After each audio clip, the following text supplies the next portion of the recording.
धवलपुर नामक गांव में चंदन नाम का एक लकड़हारा अपने 8 साल के बेटे के साथ रहा करता था। चंदन बहुत ही गरीब था।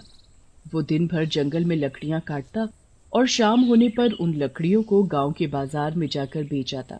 एक बार की बात है, चंदन लकड़ियां काटने के लिए जंगल जा रहा होता है कि तभी उसका बेटा चिंटू चंदन से बोलता है, पिताजी, गांव के सभी बच्चे स्कूल जाते हैं, मुझे भी उनके साथ स्कूल जाना है, मुझे भी पढ़ाई करनी है।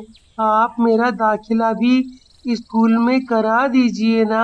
बेटा, मैं तो कब से तेरा दाखिला स्कूल में कराना चाहता हूँ, मगर क्या करूँ, लकड़ियाँ बेचकर भी मैं इतने पैसे नहीं इकट्ठा कर पाता हूँ कि तुझे स्कूल भेज सकूँ। तो ठीक है, जब तक आप मेरा दाखिला स्कूल में नहीं करा देते, तब तक मैं आपके साथ जंगल जाकर लकड़ियाँ काटने में आपकी मदद करूँगा। नहीं नहीं बेटा, मैं तुम्हें अपने साथ जंगल में नहीं ले जा सकता। अगर किसी जंगली जानवर ने तुझ पर हमला कर दिया तो फिर मेरा क्या होगा? और वैसे भी तेरे सिवा इस दुनिया में मेरा है कौन? चिंटू अपने पिताजी की बात नहीं सुनता और उनके साथ जंगल में जाने की जिद करने लगता है। ठीक है बाबा, ठीक है, तू भी मेरे साथ जंगल चल, पर जंगल में जरा होशियार रहना, ठीक है?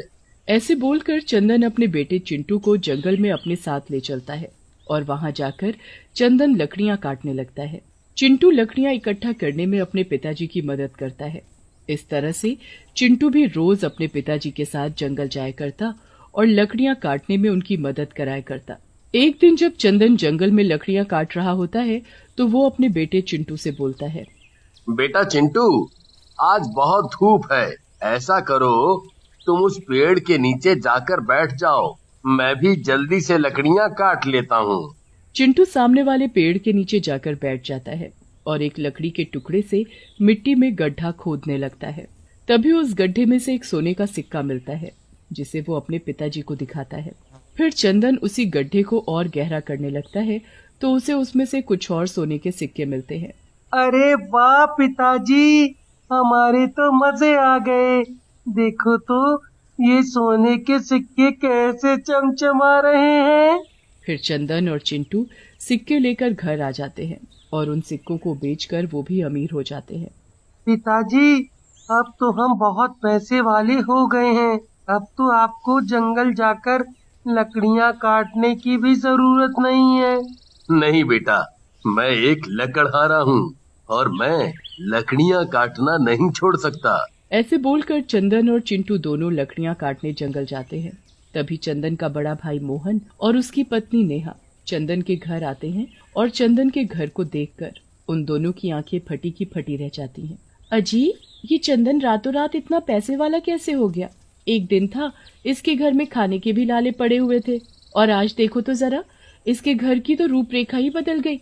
अरे जरा जाकर पूछो तो सही उससे कि आखिर ये चमत्कार हुआ तो हुआ कैसे? अरे भाग्यवान, ऐसे बोल रही हो जैसे मैं उससे पूछूंगा और वो सब मुझे बता देगा, हैं? अरे छोटा भाई है आपका, अगर ना बताए तो 2 रखना उसके कान के नीचे, फिर देखना कैसे कुछ नहीं बकता वो। अरे हमें भी तो पता चले कि उसके पास एकदम से इतना सारा पैसा आया तो आया कहाँ से। फिर मोहन भी जंगल के अंदर जाता है और देखता है कि चंदन लकड़ियां काट रहा है। अरे चंदन, तू यहाँ? मैं कब से तुझे ही ढूंढ रहा था। अरे चंदन, एक बात तो बता, तेरे पास आखिर इतने पैसे कहाँ से आए जो तू इतना अमीर बन गया है? मगर चंदन मोहन को सोने के सिक्के वाली बात नहीं बताता और लकड़ियां काटने लगता है। मोहन गुस्से में आकर चंदन से उसकी कुल्हाड़ी छीन लेता है। तो तू ऐसे नहीं बताएगा, रुक, अभी मैं तुझे तेरी ही कुल्हाड़ी से काट देता हूँ। या तो तू मुझे बता कि तेरे पास इतने पैसे कहाँ से आए, नहीं तो मैं तुझे और तेरे बेटे को काट कर इसी पेड़ पर लटका दूंगा। चंदन के कुछ ना बताने पर मोहन गुस्से में आकर चंदन और चिंटू को कुल्हाड़ी से मारकर उन दोनों को पेड़ से लटका देता है और वहाँ से भाग जाता है। मरने के बाद चंदन और चिंटू दोनों एक डरावने भूत बन जाते हैं और उसी पेड़ पर रहने लगते हैं। एक दिन पिंटू नाम का एक आदमी उसी जंगल से निकलकर जा रहा होता है कि तभी उसे पेड़ के ऊपर से किसी बच्चे के हंसने की आवाज आती। पिंटू जैसे ही उस पेड़ के ऊपर देखता है तो उसे पेड़ पर झूलता हुआ एक डरावना बच्चा दिखाई देता है। वो जैसे ही अपनी जान बचाकर वहां से भागने की कोशिश करता है कि तभी एक डरावना भूत उसका गला पकड़ लेता है और उसे मार कर खा जाता है। आए दिन जंगल में इस तरह से लोगों के मरने से पूरे गांव में हड़कंप मच जाता है। अरे सरपंच जी कछु करिए, नहीं तो वो भूत एक दिन हम सभी को मार डालेगा। हाँ सच में उस पेड़ पर रहने वाले भूत और उसके बच्चे ने तो हम गांव वालों का जीना हराम कर रखा है। क्या किया जाए कि वो भूत और उसका बच्चा इस जंगल से चले जाएं। ऐसा बोलकर सभी गांव वाले अपने अपने घरों में चले जाते हैं। इस बात को कुछ दिन बीत जाते हैं और सभी गांव वाले अब उस जंगल के रास्ते से आना जाना बंद कर देते हैं। एक रात जंगल में पेड़ के ऊपर चंदन भूत अपने बेटे चिंटू से बोलता है, इन सभी गांव वालों को क्या हो गया है? कई दिनों से एक भी गांव वाला इस जंगल के रास्ते से नहीं गुजरा है। हाँ पिताजी, आप सही बोल रहे हो। पिताजी मुझे तो बहुत भूख लगने लगी है। भूख तो मुझे भी लगी है। अरे अगर ये गांव वाले इस जंगल के रास्ते से नहीं निकलते तो क्या हुआ? तो क्यों ना हम दोनों ही गांव चलें? हाँ पिताजी, ये तो बहुत ही अच्छा रहेगा। फिर वो दोनों हवा में उड़ते हुए गांव की तरफ जाते हैं। गांव में कुछ लोग खड़े होकर आपस में बातें कर रहे होते हैं कि तभी उनकी नजर भूत और उसके बच्चे पर पड़ती है। अरे मर गए रे मर गए, ये पेड़ पर रहने वाला भूत और उसका बच्चा तो हवा में उड़ते हुए हमारे गांव की तरफ ही आ रहे हैं। अरे सभी को अपनी जान प्यारी है तो जल्दी भागो यहाँ से। फिर सभी गांव वाले भूत से डरकर इधर उधर भागने लगते हैं। अरे मुझसे बचकर कहाँ जाओगे? फिर भूत गगन को पकड़ लेता है और फिर भूत और उसका बेटा गगन को मारकर खा जाते हैं और वापस जंगल में जाकर पेड़ पर बैठ जाते हैं। भूत के जाते ही सभी गांव वाले इकट्ठा हो जाते हैं और सरपंच जी से बोलते हैं, सरपंच जी कछु कीजिए। अरे अब तो ये कमबख्त भूत और उसका बेटा हमारे गांव में भी घुस आए हैं। जरा देखो तो बेचारे गगन का क्या हाल कर दिया है उस भूत ने। इस भूत और उसके बच्चे को उस पेड़ से भगाना हम आम आदमियों के बस की बात नहीं है।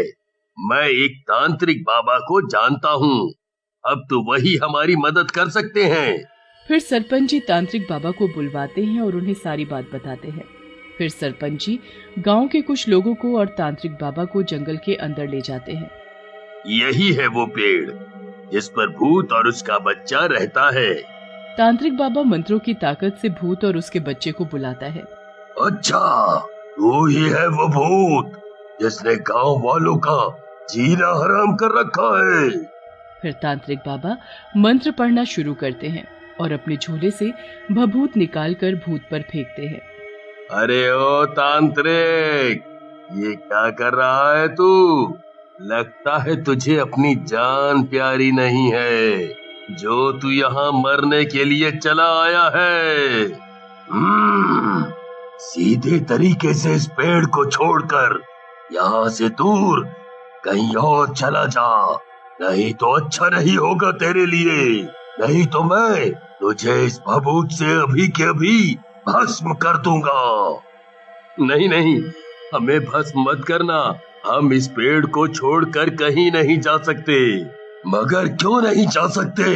ऐसा क्या हुआ है तुम्हारे साथ जो तुम इस पेड़ को नहीं छोड़ सकते? फिर भूत तांत्रिक बाबा को सारी बात बताता है। तो तुम वो लकड़हारे चंदन और चिंटू हो? हे भगवान, तुम्हारे बड़े भाई ने तुम दोनों को मारकर इसी पेड़ से लटका दिया था।